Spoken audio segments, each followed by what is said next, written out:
Good evening, students. In the last class, we have discussed different type of conducting materials and their properties. Later on, you go through different type of alloys of copper and aluminum. Those are available in notes and also as from the book.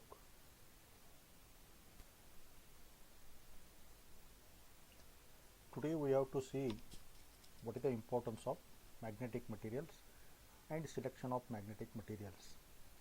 It is observed that any electrical machine output is mainly depends upon two factors. One, flux, second one, current. So because you take the simple expression force developed in a motor F equal to BIL sin theta. Hence more flux density, more force, that is more output. In similar fashion, we are having two choices. Either we can go for increase of current, either we can go for increase of flux or flux density. Two options are there, or output of the machine that directly depends upon these two.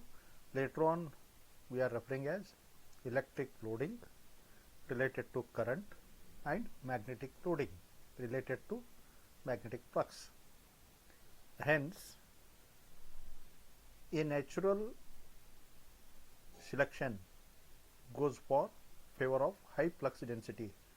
The materials which possess high magnetic flux density is an important choice, and such spontaneous magnetization is available in ferromagnetic materials, iron, cobalt, nickel, we are already knowing. So now, before going to the actual concept, we have to see different type of magnetic materials. So the materials have been classified depending on relative permeability or susceptibility. So now, number one, ferromagnetic materials, relative permeability is greater than 1, it is more higher than 1. Relative permeability, in some cases it also depends upon magnetizing force or magnetic flux. In such materials, the dipole moments are arranged in parallel as shown in figure. As the flux density varies, magnetization also more as per the graph. You have to remember dipole moments are exist and they have arranged in parallel. Number two, paramagnetic materials. In these materials, the relative permeability is just higher than 1, just greater than 1. It is slightly greater than 1. Susceptibility is small as it is positive also. Now you can go to the atomic behavior or magnetic behavior of the material. The dipole moments are arranged in random fashion. There is no particular direction. They have arranged in random fashion. The material comes under the example are aluminum, diatomic gases and NO. You see there, as increase of flux density, magnetization is weak as compared to ferromagnetic. Now similarly, diamagnetic materials is one. There is no availability of dipole moments. There is no availability of dipole moments as shown in figure. Susceptibility is negative. Examples are inert gases, aluminum, Au, Cu, Hg and Sl are examples.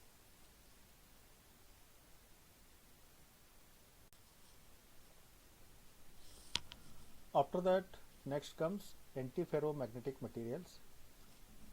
In these materials, it consists the dipole moments are arranged in anti-parallel as shown in figure. They have arranged in anti-parallel. Generally, These metals are referred as transition metals Mn, Cr, MnO and NiO, and small amount of magnetization can be expected with increase in magnetizing force.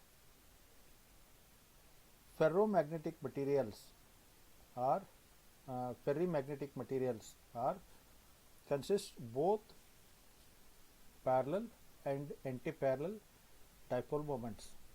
It consists both parallel and anti-parallel dipole moments. Examples: magnetite and mixed oxides. But the magnetization properties are still better than previous. First three materials are useful in electrical machines, but you have to know the classification.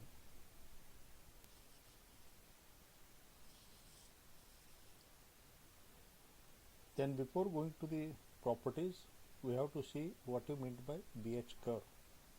Before that, what you mean by permeability. The permeability in a magnetic material represents how much magnetic flux can be developed in particular that magnetic material. So it is analogous to conductivity. It is analogous to the conductivity in conducting materials. The permeability is given by the product of flux density into magnetizing force, at it represents in equation 1. The permeability is also given by product of absolute permeability and relative permeability, as shown in equation 2. In general, higher permeability is spontaneous magnetization or higher magnetization. The hysteresis loop is represented as shown in figure. What is the retentivity? When the magnetic material is placed in the external magnetic field, its grains are oriented in the direction of magnetic field, which results a magnetization, existence of magnetization. Even removal of external magnetic field, some magnetism exists. That property is referred as residual magnetism.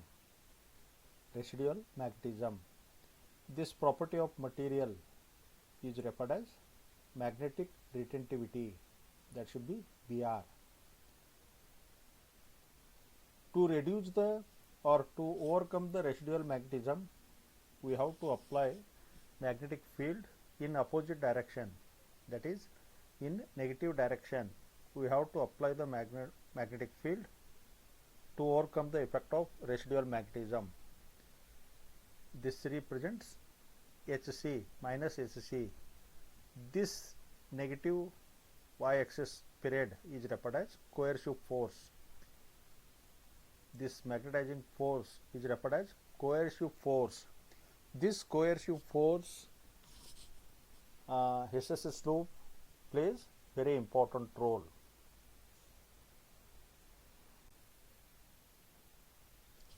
When a magnetic material is placed in a magnetic field, a large amount of magnetism can be produced. Such type of magnetic materials are more useful in electrical machines. This property is mainly available in ferromagnetic materials. Hence, ferromagnetic materials are more used in electrical machines and electrical measuring instruments and electrical devices, electrical apparatus, as well as in transformers. Examples: more popular materials are iron, nickel, cobalt and alloys. Sometimes we have to alter the magnetic properties. Along with magnetic properties, it may be mechanical strength, it may be heat resistance, it may be ductile, it may be some other chemical properties. Hence, we have to add some gradients like aluminium, chromium, manganese, copper, aluminium. Hence, single material does not use in all type of applications. In some cases, you have to use magnetic materials directly. Some other applications it requires alloys. Hence, this alloy is also useful. Now, we come to electrical machines. Which type of materials are used in electrical machines as core? So, soft magnetic materials or hard magnetic materials. What do you mean by soft magnetic materials? The materials which possess lower loop of hysteresis. The materials which possess the lower hysteresis loop and less coercive force. Such materials are referred as soft magnetic materials. And one more important thing, it is noted that the hysteresis loss is mainly depends upon hysteresis loop. Hysteresis loss mainly depends upon hysteresis loop. Our design is mainly focused on performance of machine. Higher efficiency of machine is designed.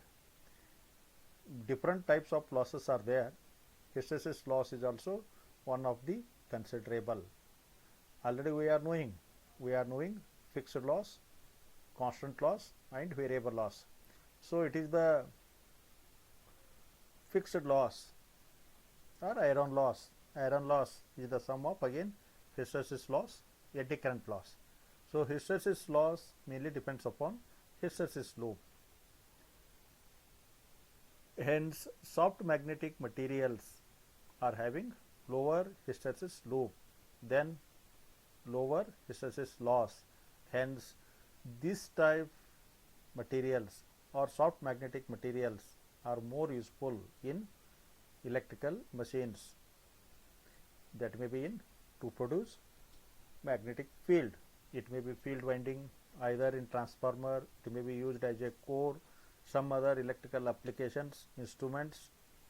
So, where the magnetic field is required, soft magnetic materials are used.